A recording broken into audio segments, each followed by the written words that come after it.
ఈ కార్యక్రమాన్ని ప్రారంభించే ముందుగా పత్రిజీకి వందనాలు తెలియచేసుకుంటూ పాల్గొన్న మీ అందరికీ ధన్యవాదాలండి।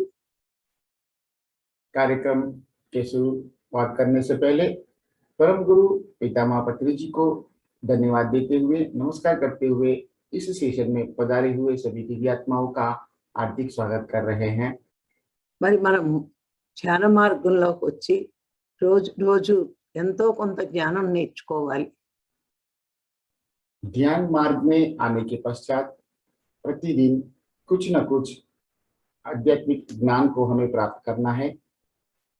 మరి ఆ జ్ఞానం లేకపోతే మనిషికి పశువుకి తేడా లేదంటారు।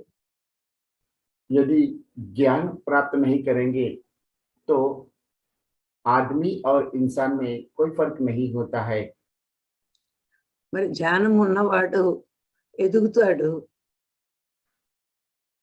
ज्ञानी आगे बढ़ता है। జ్ఞానం లేకపోతే ज्ञान नहीं है तो ఎలా ఉన్నవాడు అలాగే ఉంటాడు। जैसा है वैसा ही रह जाता है। మానవ జన్మ తీసుకున్నది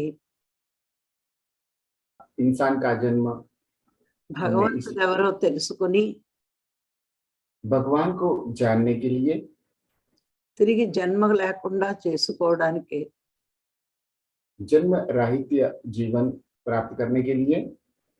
మరి ఈ జ్ఞాన మార్గంలోకి వచ్చే వరకు ध्यान मार्ग में आए तब तक ఈ విషయం ఎవరికీ తెలియదు। यह विषय किसी को भी पता नहीं रहता है।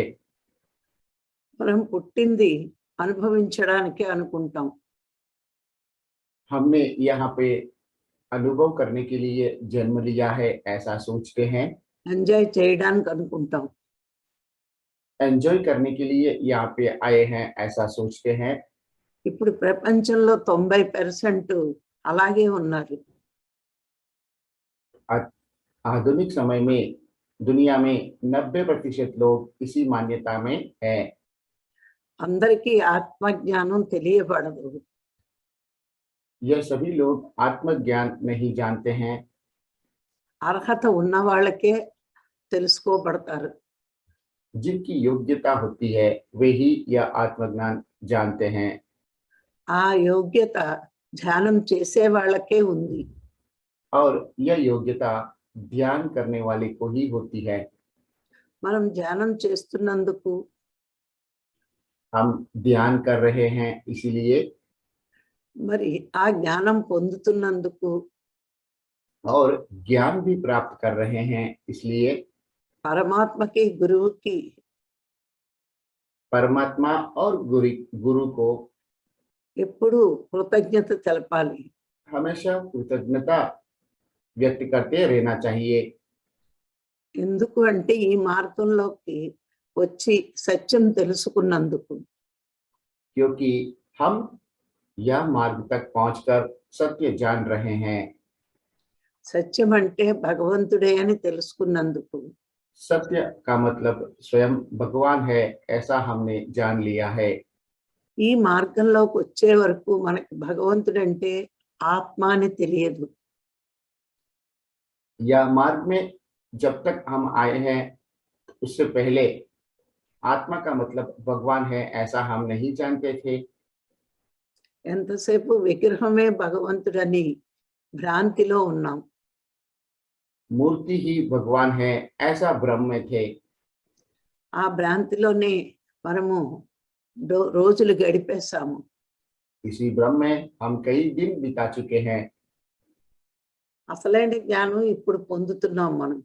सही ज्ञान अभी हम प्राप्त कर रहे हैं।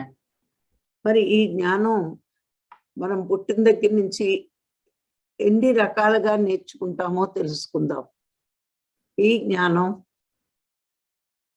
यह ज्ञान పుట్టిన దగ్గర నుంచి जन्म लिया तब से ఎన్ని రకాలుగా నేర్చుకుంటామో कितने प्रकार से हम सीखते हैं ఈ రోజు తెలుసుకుందాం। आज हम ये समझ लेते हैं। ఈ జ్ఞానం 3 రకాలుగా నేర్చుకుంటాం మనం। ज्ञान हम 3 प्रकार से सीखते हैं। ఒకటి ప్రాపంచిక జ్ఞానము, पहला प्रापंचिक ज्ञान, రెండు శాస్త్ర జ్ఞానము, दूसरा शास्त्र, మా పుస్తక జ్ఞానం అదే భగవద్గీత ఇట్లాంటి పుస్తకాలు, जी शास्त्र ज्ञान मतलब भगवत गीता, वेद, पुराण इत्यादि। మూడు బ్రహ్మ జ్ఞానము, तीसरा ब्रह्म ज्ञान, మొట్టమొదటిది ప్రాపంచిక జ్ఞానము. पहला प्रापंचिक ज्ञान, ఇది మనము ప్రపంచంలో చదివిన చదువుల వల్ల వస్తుంది. यह ज्ञान हम प्रापंचिक विद्या से हम प्राप्त करते हैं। ఆ చదువు కూడా అంత తేలిగ్గా రాదు. और यह विद्या भी इतनी आसानी से हमें नहीं मिलती है। మనము తమో గుణంలో ఉన్నప్పుడు ప్రాపంచిక జ్ఞానం కూడా రాదు. जब हम तमोगुण में रहते हैं तब हमें प्रापंचिक ज्ञान भी नहीं मिलता है।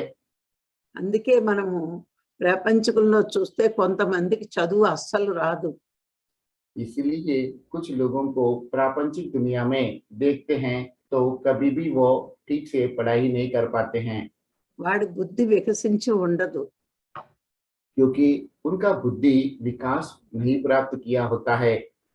వాడికి అందుకే చదువు తలకెక్కదు. इसलिए पढ़ाई उन्हें भाता नहीं है अथवा पसंद नहीं होता है। అందుకే ప్రాపంచిక చదువులకు కూడా కొంత బుద్ధి అవసరం.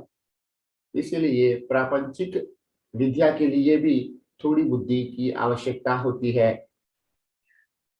మరి తమో గుణంలో ఉన్న వాళ్ళకి तमोगुण में जो लोग हैं, ఆకలి, నిద్ర, भूख, नींद, మూర్ఖత్వము, मूर्खत्व, మొండితనము जिद, ఇవన్నీ ఉండి మేధస్సు పెరగదు, బుద్ధి పెరగదు. इन सभी के वजह से उनकी बुद्धि का विकास नहीं होता है। మరి కొన్ని కొన్ని రోజులు గడిచే కొద్దీ, జన్మలు గడిచే కొద్దీ इसी तरह से कुछ दिन और जन्म के पश्चात తమో గుణం నుంచి రజో గుణంలోకి వస్తారు. वे तमोगुण से रजोगुण में आ जाते हैं। ఇక్కడ కొంచెం బుద్ధి వికసిస్తుంది. यहाँ पे इनकी बुद्धि थोड़ी बहुत विकास होता है। అప్పుడు కొంచెం చదువు, ప్రాపంచిక చదువులు అలవాటు అవుతాయి. तभी उन्हें प्रापंचिक विद्या थोड़ा आदत हो जाता है और पढ़ पाते हैं। కానీ ఎన్ని డిగ్రీలు చదివినా लेकिन कितने भी डिग्री प्राप्त करने के पश्चात भी రజోగుణం వల్ల అహంకారం ఉంటుంది. रजोगुण की वजह से उनमें अहंकार रहता है। వీళ్ళు ఇంకా వాళ్ళ స్వార్థం వదలరు. ये लोग अभी भी उनकी स्वार्थ को नहीं छोड़ते हैं। ఇప్పుడు ప్రపంచంలో చాలా మందిని చూస్తున్నాము. प्रापंचिक दुनिया में हम अधिकांश लोगों को देख सकते हैं। పెద్ద చదువులు చదివి పెద్ద ఉద్యోగాలు చేస్తారు, కానీ बहुत पढ़ाई करने के बाद, अच्छी नौकरी पे प्राप्त करने के बाद చాలా మంది తల్లిదండ్రులనే పట్టించుకోరు. वह अपने माँ बाप को भी ठीक से नहीं देखते हैं। వాళ్ళు అంత ఉన్నత స్థితి కలగడానికి కారణం వాళ్ళే అని గుర్తించరు. వాళ్ళ ఉన్నత స్థితికి उनकी उन्नत स्थिति जो अब तक वो पहुंचे हैं, తల్లిదండ్రులే కారణం అని గమనించరు. उनके लिए माता पिता ही कारण है, ये वो नहीं जानते हैं। వాళ్ళు చేసిన త్యాగం కూడా గుర్తించరు. उनकी जो बलिदान त्याग भी वो समझ नहीं पाते हैं। అంటే వీళ్ళ బుద్ధి పూర్తిగా వికసించలేదు. क्योंकि इनकी बुद्धि अभी पूरी तरह से विकास नहीं प्राप्त किया होता है। ప్రాపంచిక జ్ఞానం వల్ల బుద్ధి పూర్తిగా వికసించదు. प्रापंचिक ज्ञान की वजह से बुद्धि पूरी तरह से विकास नहीं होता है। మరి ఇక్కడ ప్రాపంచిక జ్ఞానంలో ఎంత పొందినా प्रापंचिक ज्ञान में कितना भी प्राप्त करने के पश्चात भी వాళ్ళకి సేవ అనే పదం అర్థం అవ్వదు. उन्हें सेवा नाम का सेवा को वो समझ नहीं पाते हैं। ఈ ప్రాపంచిక జ్ఞానము यह प्रपंचिक ज्ञान సంస్కారం నేర్పదు. उन्हें संस्कार नहीं सिखाती है। ఇక్కడ ఇంకా నేను నాది అనే భావన వదలదు. इस अवस्था में मैं और मेरा यह भाव को वो नहीं छोड़ते हैं। ఇక్కడ స్వార్థం వదలదు. यहाँ पे स्वार्थ नहीं छोड़ते हैं। తన ఆనందం కోసం ఎవరినైనా బలి తీసుకుంటారు. वे अपने आनंद के लिए किसी का भी बलि लेते हैं। ఈ ప్రాపంచిక జీవితంలో అందరూ प्रापंचिक जीवन में सब लोग ప్రాపంచిక విద్యే గొప్పది, ప్రాపంచిక జ్ఞానమే గొప్పది అనుకుంటున్నారు. प्रापंचिक विद्या और प्रापंचिक ज्ञान ही महान है, ऐसा वे सोचते हैं। అది పొట్ట నింపడానికి భుక్తికి పనికొస్తుందే తప్ప यह सिर्फ अपनी पहचान के लिए अथवा उपयोग करने के लिए ही काम आता है, భగవంతుడిని అన్వేషించడానికి పనికిరాదు. लेकिन भगवान की खोज के लिए यह काम नहीं आता है। ఇక్కడ రజోగుణమే కానీ సాత్వికం ఉండదు. इनके पास रजोगुण ही रहता है, लेकिन सात्विक गुण नहीं रहता है।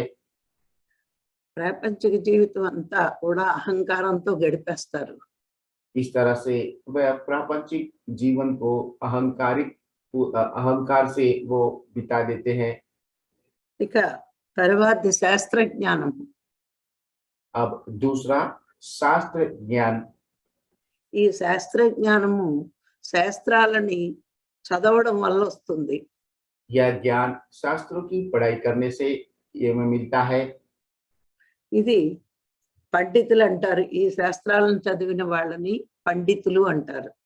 जो लोग शास्त्रों के बारे में पढ़ते हैं उसे पंडित कहते हैं। ఈ పండితులకు కూడా అహంకారం ఉంటుంది. पंडितों को भी अहंकार रहता है। మేము ఇంత విద్యను అభ్యసించాము, मैं यहाँ पे बहुत कुछ विद्या को प्राप्त कर चुका हूँ, మేము అన్ని శాస్త్రాలు చదివాము, मैंने सभी शास्त्रों को पढ़ लिया है, రామాయణ మహాభారతాలు తెలుసు, मुझे रामायण महाभारत पता है, భగవద్గీత తెలుసు, भगवत गीता भी पता है, దాని మీద అనర్గళంగా మాట్లాడగలం. उसके ऊपर मैं बहुत ही चतुराई से बात कर सकता हूँ। అనే అహంకారం ఉంటుంది వాళ్ళకి. यह अहंकार उनके पास रह जाता है। అక్కడ ఈ ఈ పండితులకి కొంత సాత్వికం కొంత రజోగుణం ఉంటుంది. यहाँ पे इस स्थिति में इन पंडितों के पास थोड़ा बहुत सात्विक गुण और रजोगुण भी रहता है। సాత్విక గుణంలోకి వచ్చే వరకు पूरी तरह से सात्विक गुण में जब तक ये लोग नहीं आते हैं तब तक భగవంతుడి గురించి తెలుసుకునే ఉద్దేశం ఉండదు. भगवान के बारे में जानने का उद्देश्य नहीं रहता है। అంటే భగవంతుడి గురించి తెలుసుకోవడం ఉంది కానీ అహంకారం వదలదు. भगवान के बारे में जानने की इच्छा है, लेकिन अहंकार नहीं छोड़ते हैं। అందుకే వాళ్ళకి इसलिए उनको మనం టీవీలో వాళ్ళని ఎన్నో ప్రవచనాలు ఇవ్వడం చూస్తాం. टीवी में इस तरह का प्रवचन देने वाले बहुत लोगों को हम देख सकते हैं। శాస్త్రం జ్ఞానం ఉన్న వాళ్ళకి शास्त्र ज्ञान जिनके पास है ఆచరణ ఉండదు. उनके पास आचरण नहीं रहता है। వాళ్ళు ఎంతసేపు हमेशा यह लोग జనాకర్షణ, लोगों का आकर्षण के लिए, ధనాకర్షణ धन के आकर्षण के लिए చూస్తారు. ही देखते हैं।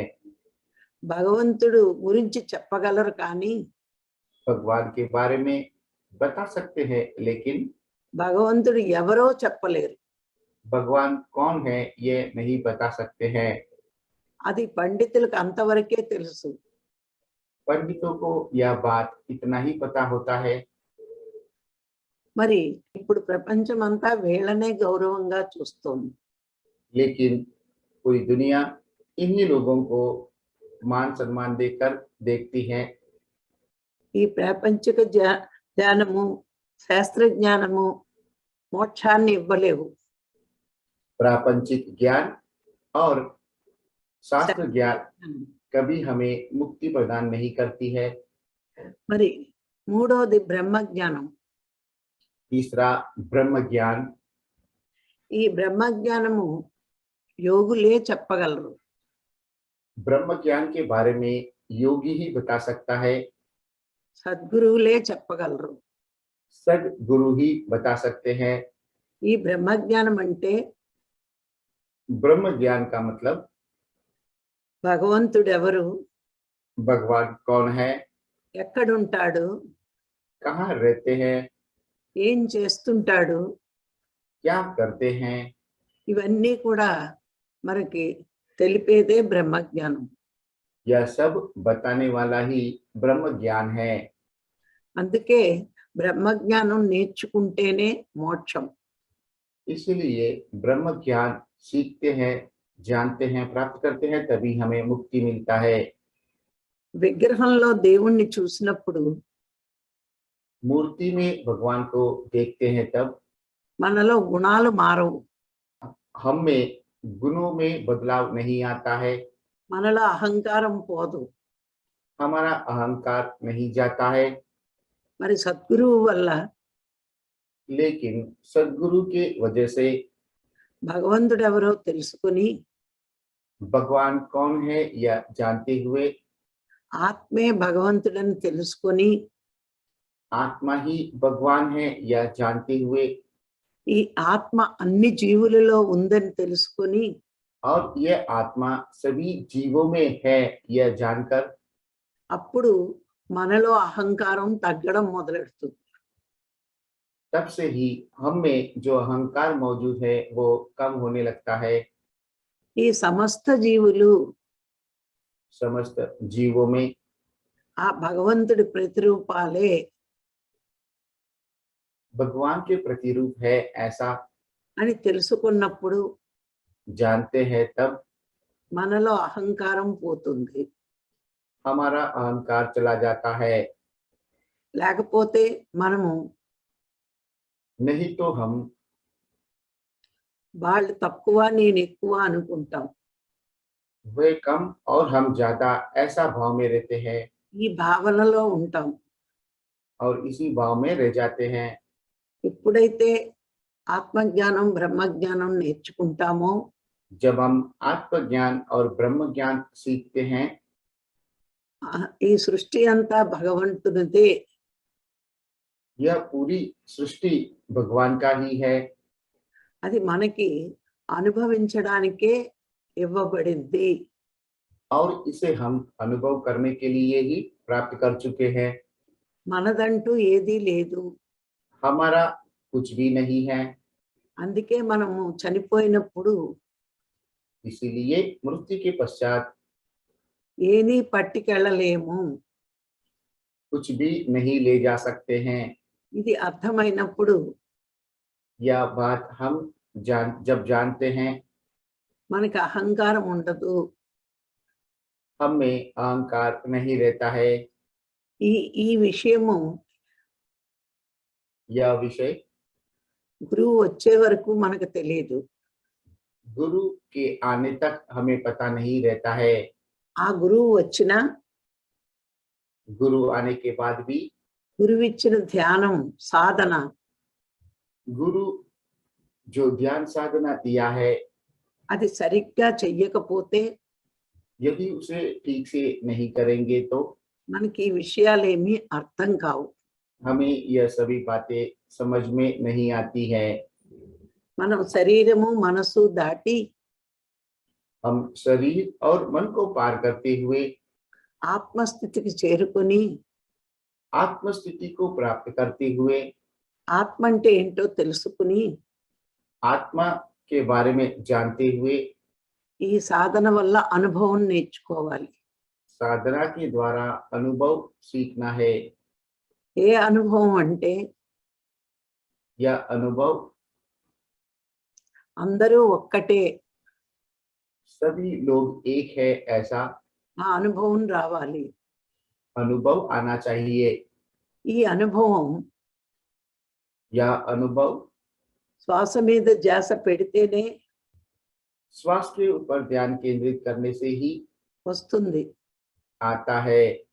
ఇప్పుడు మన సొసైటీలో కూడా अभी हमारे सोसाइटी में भी చాలా మంది बहुत से लोग పత్రికారు చెప్పిన पत्री जी के बताए हुए मार्ग, శ్వాస మీద ధ్యాస అనే ధ్యానం మాని श्वास के ऊपर ध्यान देने का यह मार्ग को छोड़ते हुए మరి మ్యూజిక్ మీద ధ్యాస, संगीत के ऊपर ध्यान, మాట మీద ధ్యాస, बातों के ऊपर ध्यान, గైడెడ్ మెడిటేషను, मार्गदर्शन वाला मेडिटेशन, ఇలాంటి రకరకాల మెడిటేషన్లు చేసి इस तरह के अनेक प्रकार के ध्यान करते हुए ఫలితాన్ని పొందలేకపోతున్నారు.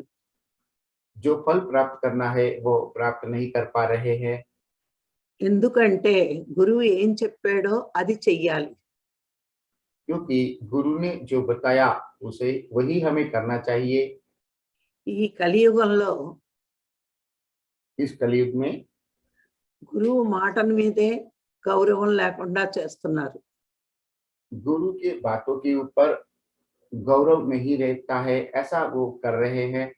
అందుకే గురువు చెప్పేది ఒకటి, इसलिए गुरु ने जो कहा है उसके अलावा వాళ్ళు చేసేది వేరొకటి. वे कुछ और करते हैं।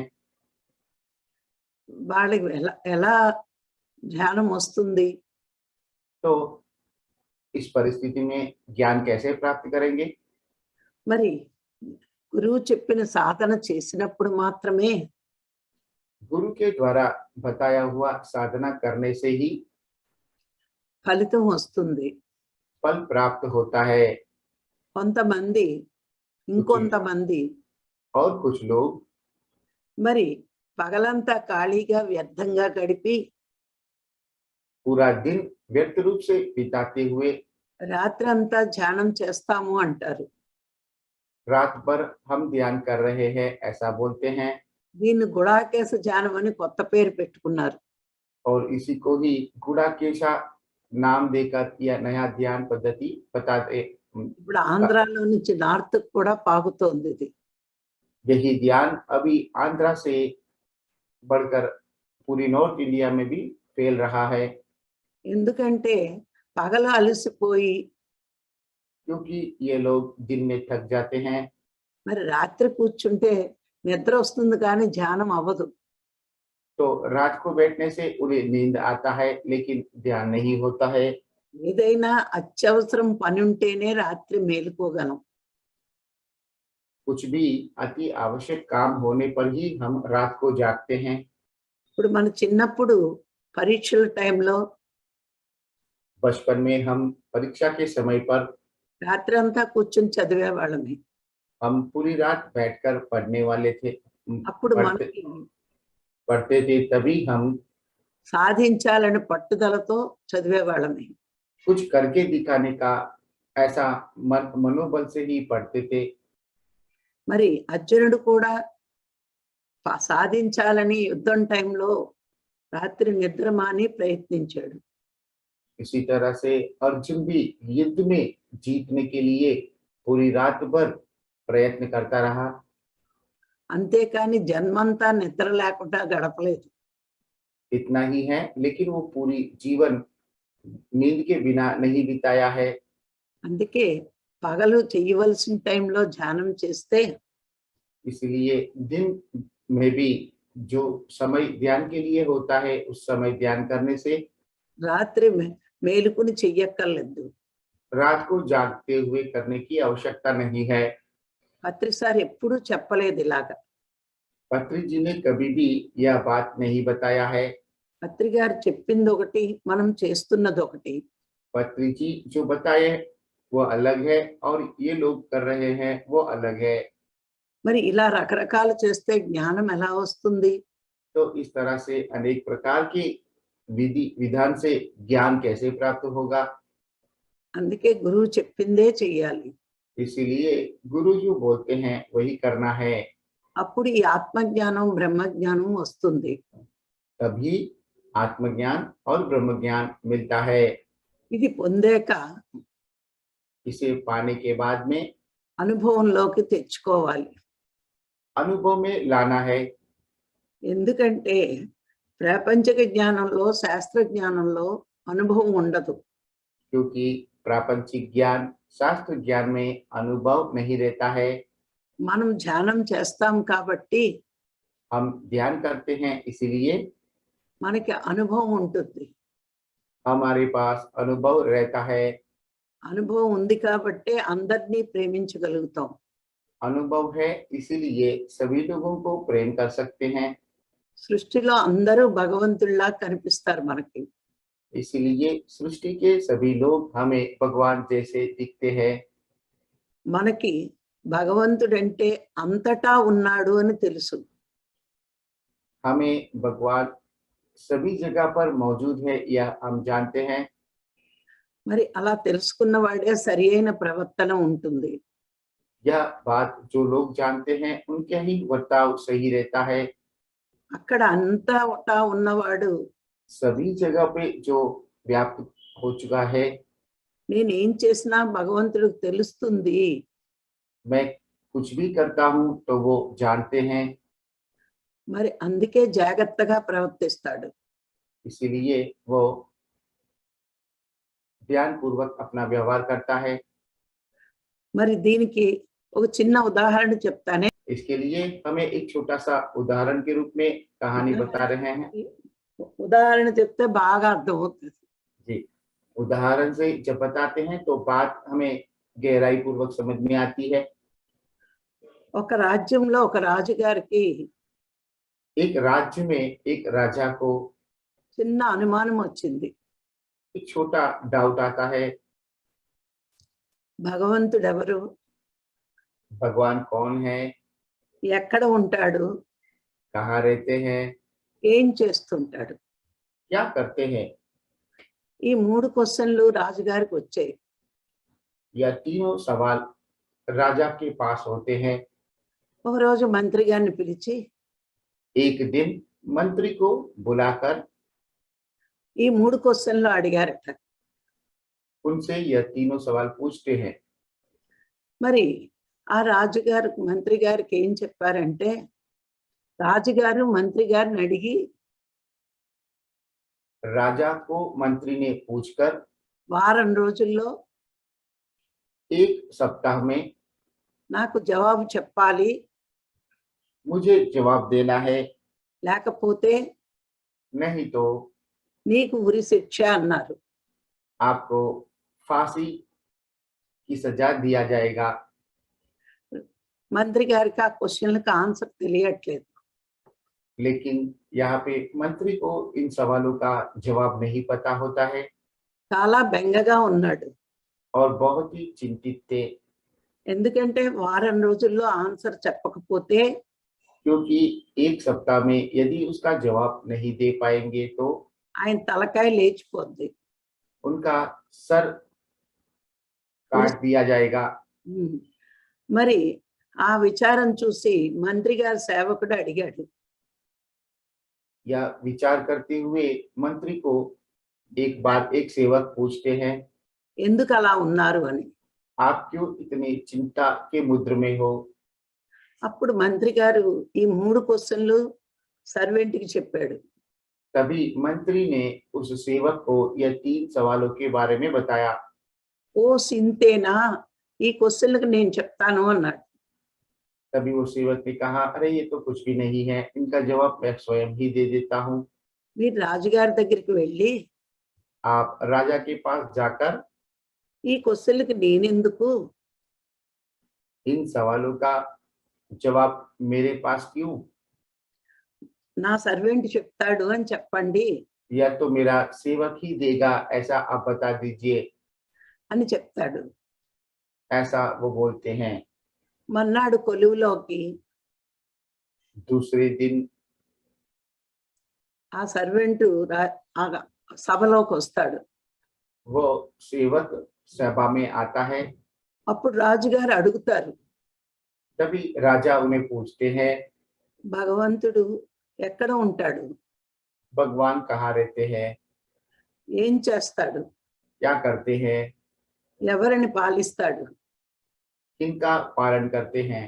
ఈ 3 క్వశ్చన్లు చెప్పగలవా అని అడుగుతాడు. यह तीनों का उत्तर आप देख सकते हो क्या, ऐसा वो उनको पूछते हैं। చెప్పగలను అని చెప్తాడు. सेवक प्रत्युत्तर देता है, हाँ मैं बता सकता हूँ। అయితే సర్వెంట్ అడుగుతాడు, तभी सर्वेंट वो सेवक भी राजा से पूछते हैं, మీకు తెలుసా దీనికి ఆన్సర్స్ అని అడుగుతాడు. क्या आप जानते हो इसका जवाब क्या है। నాకు తెలియదు అని రాజు చెప్తాడు. राजा जवाब देते हैं, मैं नहीं जानता हूँ। అయితే మీకు తెలియదు నాకు తెలుసు, मतलब आपको नहीं पता है लेकिन मुझे पता है। అయితే తెలుసున్న వాడిని కాబట్టి నేను గురువుని, इसीलिए मैं जानता हूँ, इसीलिए मैं गुरु हूँ। మీకు తెలియదు కాబట్టి మీరు శిష్యుడు. आपको यह पता नहीं है, इसलिए आप मेरे शिष्य हो। అందుకని గురువు ఎప్పుడు పైన కూర్చోవాలి, इसलिए गुरु हमेशा ऊपर बैठता है, శిష్యుడు కింద కూర్చోవాలి शिष्य को नीचे बैठना चाहिए, అని అంటాడు. ऐसा वह बोलते हैं। అప్పుడు రాజు నేల మీద కూర్చుంటాడు. यह बात सुनते ही राजा तुरंत ही जमीन पे बैठ जाते हैं ఈ సర్వెంట్ కి సింహాసనం ఇస్తాడు. और सेवक को सिंहासन पे बिठा देते हैं। మొట్టమొదటి క్వశ్చన్ ఏంటంటే భగవంతుడు ఎక్కడ ఉంటాడు, पहला सवाल, भगवान कहाँ रहते हैं। దానికి సర్వెంట్ చెప్తాడు, ఒక కప్పులోకి పాలు తీసుకురండి అంటాడు. उसका जवाब के लिए सेवक कहते हैं, एक कप में दूध लेके आइए।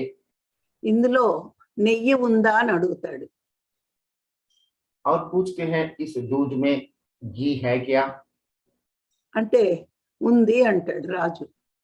तो राजा कहते हैं, हाँ है। మరి ఎలా వస్తుంది అని అడుగుతాడు సర్వెంట్. सेवक उनको पूछते हैं, तो ये घी कैसे बाहर आएगा। అంటే పాలుని మరగబెట్టి राजा जवाब देते हैं, दूध को बहुत गर्म करने पर తోడు పెట్టి పెరుగు చేస్తే पहले उसे दही के रूप में रूपांतरित करना होता है, దాన్ని చిలుకుతే फिर उसके ऊपर प्रोसेस करके వెన్న వస్తుంది. उसमें से मक्खन आता है, దాన్ని వేడి చేస్తే फिर उस मक्खन को हम गर्म करते हैं, నెయ్యి వస్తుంది. तब उसमें से घी में आता है। అంటే పాలలో నెయ్యి ఉంది, ప్రాసెస్ జరగాలి. मतलब दूध में घी है, लेकिन वहां पे प्रोसेस की आवश्यकता है। అలాగే इसीलिए అందరిలో భగవంతుడు ఉన్నాడు. सभी में भगवान है। ధ్యానం అనే ప్రాసెస్ జరిగితే ध्यान नाम का यह साधना जब होता है, तब అప్పుడు భగవంతుడు ఎవరో తెలుస్తాడు అని చెప్పాడు. तभी भगवान कौन है यह हम जान पाएंगे, ऐसा वो जवाब देते हैं। సరే, మొదటి క్వశ్చన్ అయిపోయింది. మరి రెండో క్వశ్చన్, భగవంతుడు ఎవరిని పాలిస్తాడు పరిపాలిస్తాడు. तो दूसरा सवाल यह है, तो भगवान किसका पालन करते हैं। అప్పుడు ఒక దీపాన్ని తెమ్మంటాడు. तभी सेवक कहते हैं कि एक आप दिया लेकर आइए। ఆ దీపం వెలుగు ఏ వైపుకు వస్తుంది అని అడుగుతాడు. अब इस दिया का प्रकाश किस ओर आता है, ऐसा वो पूछते हैं। ఈ వెలుగున చుట్టూరు ఉంటుంది దీపానికి. तो प्रकाश दिया के चारों ओर एक समान रहता है, మరి రాజు అదే చెప్తాడు. और राजा भी वही जवाब देते हैं।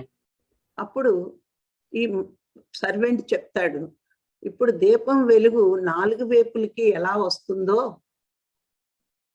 तभी यह सेवक उनको बताते हैं, जिस तरह से दिया का प्रकाश चारों ओर एक समान आता है, ఈ దీపం ప్రకాశము అంతటా ఉంది. और इस दिया का प्रकाश सभी जगह पर అలాగే భగవంతుడు उसी तरह से भगवान भी ఈ సృష్టి అంతా తన ప్రకాశంతో పరిపాలిస్తున్నాడు. पूरी सृष्टि को अपनी प्रकाश से ही परिपालन कर रहे हैं। సరే, మూడో క్వశ్చన్, భగవంతుడు ఏం చేస్తాడు? तीसरा सवाल, भगवान क्या करते हैं? అప్పుడు సర్వెంట్ చెప్తాడు, ఏదైనా చెయ్యగలడు. तभी सेवक जवाब देते हैं, वो कुछ भी कर सकते हैं।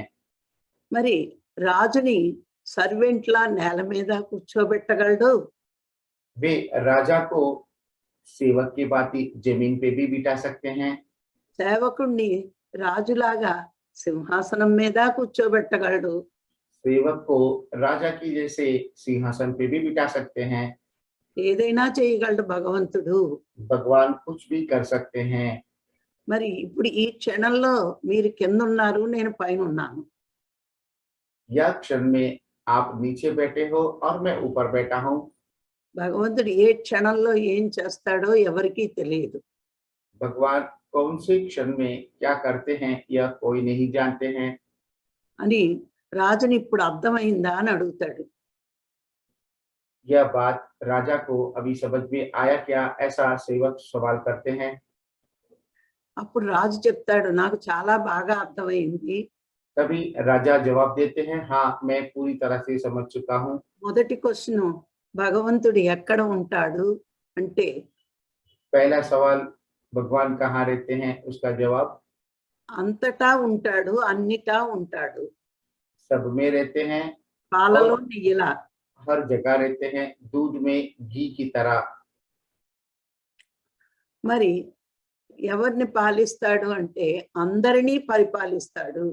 तो किसका परिपालन करते हैं, तो वो सबका ही पालन करते हैं। మూడోది, ఏదైనా చెయ్యగలడు. तीसरा, वो कुछ भी कर सकते हैं। ఇది నాకు బాగా అర్థమైందని రాజుగారు అంటారు. यह बात मुझे ठीक से समझ में आया, ऐसा राजा जवाब देते हैं।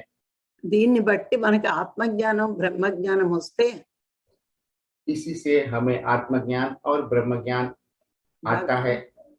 భగవంతుడు ఎవరు, भगवान कौन है, ఎక్కడ ఉంటాడు, कहाँ रहते हैं, ఏం చేస్తుంటాడు, क्या करते रहते हैं, ఇవన్నీ మనకు అర్థమవుతాయి. यह सब हमें समझ में आता है। ప్రాపంచిక జ్ఞానంలో, प्रापंचिक ज्ञान में, శాస్త్ర జ్ఞానంలో शास्त्र ज्ञान में ఇవేమీ అర్థం కావు. यह सब नहीं समझ में आता है। అందుకే అహంకారంతో ఉంటాం. इसीलिए अहंकार से रहते हैं। బ్రహ్మజ్ఞానంలోనే అన్నీ తెలుస్తాయి. ब्रह्म ज्ञान में ही सब कुछ पता होता है। అక్కడ అహంకారం ఉండదు. यहाँ पे अहंकार नहीं रहता है। మనకి బ్రహ్మజ్ఞానం కావాలి, మోక్షం పొందాలి. हमें ब्रह्म ज्ञान चाहिए मोक्ष प्राप्त करने के लिए। ఇది తెలుసుకుంటే అందరూ బ్రహ్మజ్ఞానమే పొందుతారు. यह बात जैसे ही हम समझते हैं तब हम ब्रह्म ज्ञान प्राप्त करने की कोशिश करते हैं। మరి ఈ రోజు ఈ అవకాశం ఇచ్చిన మరీ మరీ ధన్యవాదాలు. Thank you, thank you, thank you. यह मौका देने के लिए आप सबको धन्यवाद किया जा रहा है। Thank you, thank you, thank you ma'am. आज का इस सेशन के ऊपर सभी लोगों से सुझाव, संदेह यदि कुछ है तो कृपया हैंड रेस करके पूछ सकते हैं। नमस्ते, नमस्ते आयुष जी। नमस्ते सर। नमस्ते मैडम। నమస్తే. आज हमने 3 तरह का ज्ञान होता है यह बात समझी है। पहला ज्ञान होता है प्रापंचिक ज्ञान, दूसरा होता है शास्त्रिक ज्ञान या शास्त्र के द्वारा मिला हुआ ज्ञान, और तीसरा होता है ब्रह्म ज्ञान। प्रापंचिक ज्ञान हम जीवन निर्वाह करने के लिए, प्रापंचिक वस्तुओं को प्राप्त करने के लिए, प्रापंचिक जगत में जीने के लिए इस ज्ञान को प्राप्त करते हैं। जो व्यक्ति तमोगुण में है उनकी पात्रता यह ज्ञान प्राप्त करने की भी नहीं होती है, क्योंकि उनके अंदर बुद्धि नहीं होती है। और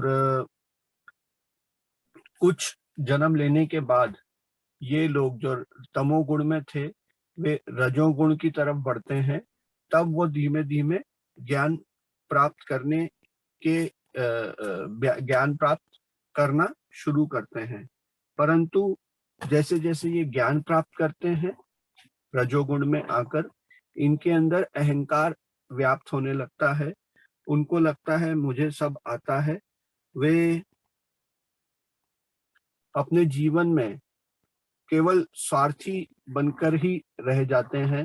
केवल मैं, मुझे क्या मिलेगा, मेरा, इन बातों में ही डूब जाते हैं।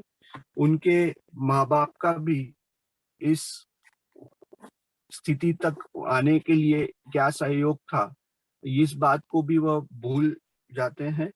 तो ये लोग स्वार्थ नहीं छोड़ पाते हैं। यह प्रापंचिक ज्ञान भगवान प्राप्त करने के लिए कुछ काम नहीं आता है।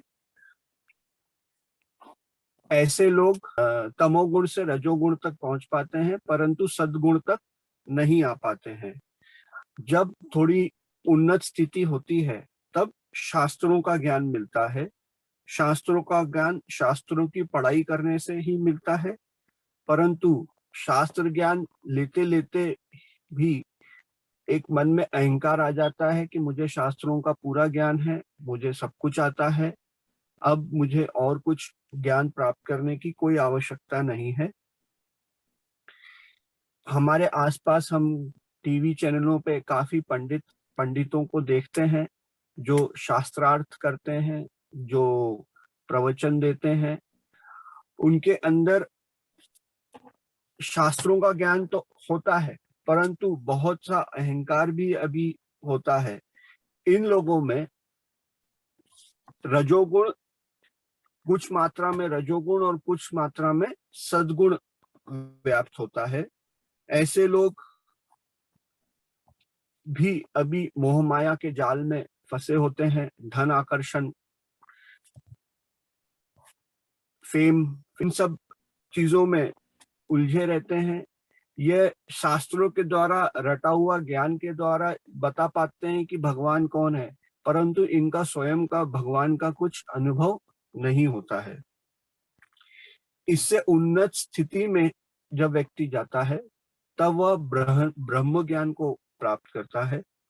ब्रह्म ज्ञान केवल वही व्यक्ति बता सकता है जो स्वयं ब्रह्म ज्ञानी हो। वह सद्गुरु ही बता सकते हैं भगवान कौन है, भगवान क्या करते हैं, भगवान कहाँ रहते हैं, यह एक ब्रह्म ज्ञानी ही बता पाता है। सब जीवों में भगवान है जानने से ही अहंकार खत्म हो जाता है। जब हम यह जान पाते हैं कि जैसे मेरे अंदर भगवान है ऐसे सब जीवों में भगवान है, तो हम सबको एक नजर से देखने लगते हैं। हमारे अंदर अहंकार खत्म हो जाता है। यह व्यक्ति साधना के द्वारा ही सीख सकता है। साधना कौन सी? अपनी श्वास के ऊपर ध्यान करने की साधना। हमारे यहाँ पर भी, हमारी सोसाइटी में भी काफी लोग हैं, काफी अलग अलग तरह के ध्यान प्रचलित करते हैं जिनका श्वास से कुछ लेना देना नहीं होता है। ऐसे लोग भी अभी यात्रा काफी उनकी बाकी है। ऐसे लोग कुछ फल प्राप्त नहीं कर पा रहे हैं, केवल भ्रांति ही फैला पा रहे हैं। आगे मैडम ने बताया कि एक और तरह का ध्यान हमारे यहाँ प्रचलित है जिसका नाम है गुडाकेशा, जिसमें रात भर जागर कर ध्यान करना होता है। दिन होता है ध्यान करने के लिए, जगत के काम करने के लिए, रात्रि होती है आराम करने के लिए। हम कहीं विशेष कारणों में ही रात को जागते हैं। जब कभी हमें कुछ एग्जाम की तैयारी करनी होती है या कोई विशेष प्रोग्राम होते हैं जिनके लिए रात्रि जागना आवश्यक है, तभी हम रात्रि जागते हैं। अन्यथा रात्रि को हम आराम करते हैं। परंतु कई लोग, कई महानुभाव रात्रि को जबरदस्ती बलपूर्वक जागकर ध्यान करने को भी ध्यान मानते हैं, जिसका नाम गुडाकेशा रखा हुआ है। रात्रि जागने की कोई आवश्यकता नहीं है, हमें इस ज्ञान को अनुभव में लाना है। हाँ, केवल ब्रह्म ज्ञान ही अनुभव वाला ज्ञान है। जो प्रापंचिक ज्ञान व शास्त्र वाला ज्ञान, यह हम दूसरे स्रोतों से प्राप्त करके केवल एक भरोसा मात्र करते हैं। ब्रह्म ज्ञान ही ऐसा ज्ञान है जिसमें हमारा खुद का अनुभव लगता है। तो आखिरी में एक इस ज्ञान को प्राप्त करने के बाद ही हमें सबके अंदर भगवान दिखते हैं। अंतिम चरण में मैडम ने एक उदाहरण पूर्वक बताया कि एक राजा को उत्कंठा हुई यह जानने की कि भगवान कौन है, भगवान कहाँ रहते हैं और भगवान क्या करते हैं। उसने अपने मंत्री को यह आदेश दिया कि मुझे यह ज्ञान आप 1 हफ्ते के अंदर लाकर दो। उस मंत्री के द्वारा एक व्यक्ति राजा के पास महल में आया। व्यक्ति ने राजा को कहा, ज्ञान देने के लिए मुझे पहले सिंहासन, क्योंकि ज्ञान देने वाला गुरु होता है और गुरु की स्थिति सबसे परम उत्कृष्ट होती है, अतः मुझे सिंहासन पे विराजिए और आप नीचे बैठिए, तब यह ज्ञान मैं आपको दे पाऊंगा। दूध मंगवाया गया। व्यक्ति ने राजा से पूछा, क्या इस दूध में आपको घी दिखता है? राजा ने कहा, हाँ, दिखता तो नहीं है, पर घी इस दूध के अंदर ही विद्यमान है। कैसे मिलेगा? जब इस घी को प्रसंस्करण करेंगे, इस दूध का प्रसंस्करण करेंगे, तब उसमें से घी निकल के आएगा। इसी तरह से भगवान कौन है? भगवान हम सब के अंदर है, परंतु जब हम अपना प्रसंस्करण करते हैं साधना के द्वारा, तब हमें भगवान की दर्शन होते हैं, अन्यथा भगवान सबके अंदर विराजमान है। दूसरा, भगवान कहाँ रहते हैं? तो एक दिया बुलवाया गया।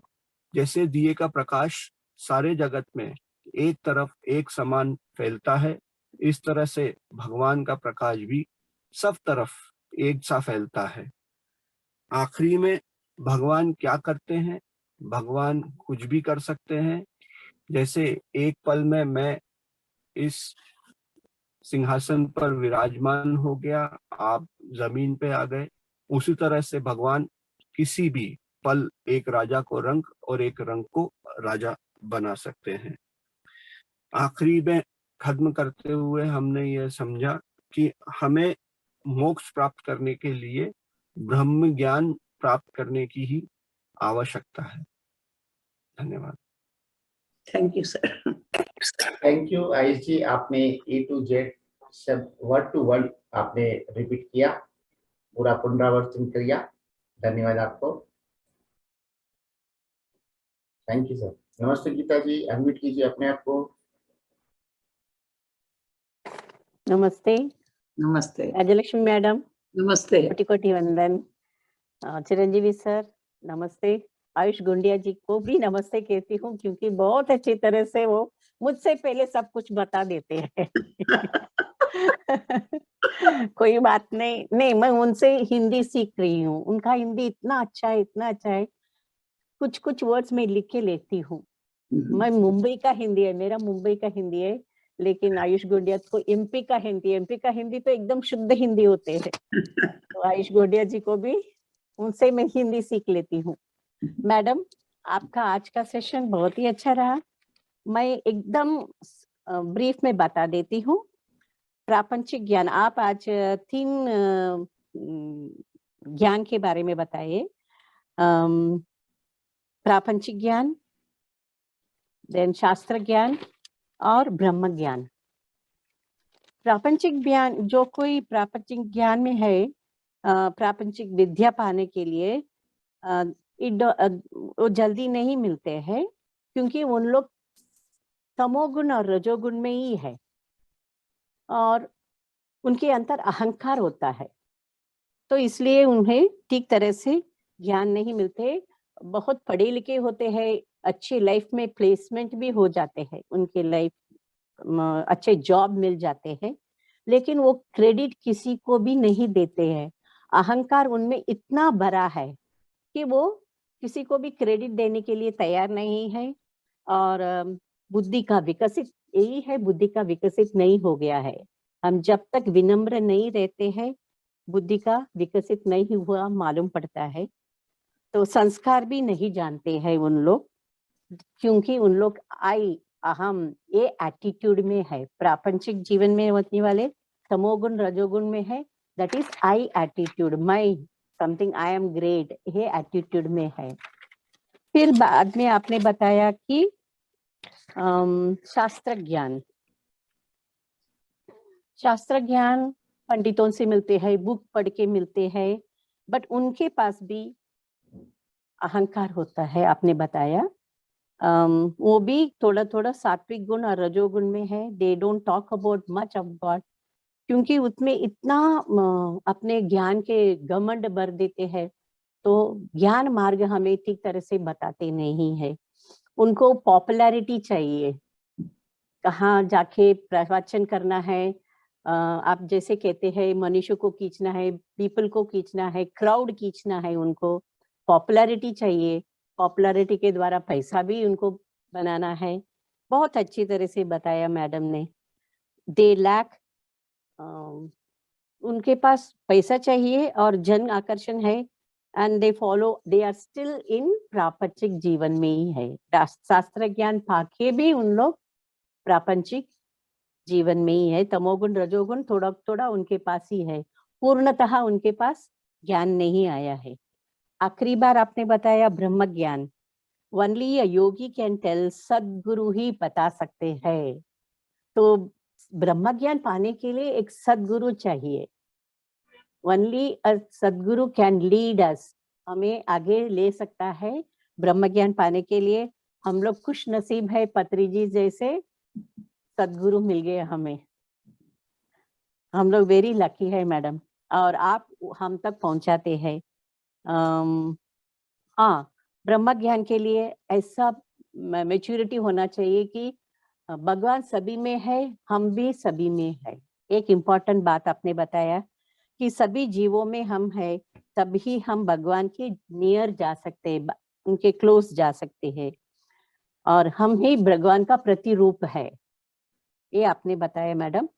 ब्रह्म ज्ञान के लिए बहुत ही मेच्योरिटी चाहिए। सभी में, सभी जीवन में भगवान है और भगवान सभी जीवन में है।